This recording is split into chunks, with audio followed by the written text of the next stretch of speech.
In today's video, I'm going to teach you how to export data from Base44. We'll walk through the process step by step so that by the end, you'll know exactly how to get your task data out of Base44 and into a file you can use for reporting, backups, or sharing with your team.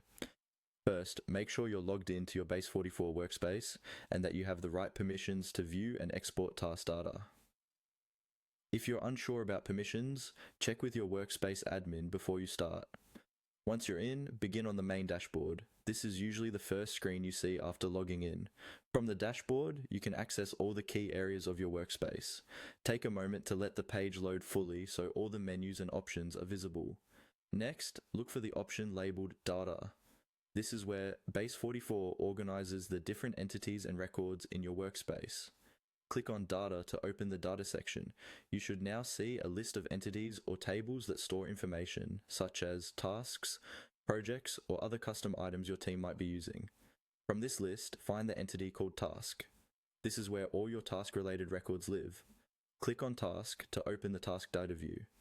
You'll now see a table or list of all your tasks, along with their associated fields like titles, statuses, due dates, assignees, and more, depending on how your workspace is configured.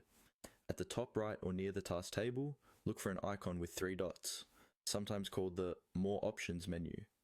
This menu is where Base44 hides additional actions you can take on this data. Click on the 3 dots to reveal the available options. In the drop-down that appears, look for the option labeled Export. This is the command that will let you download your task data. Click on Export.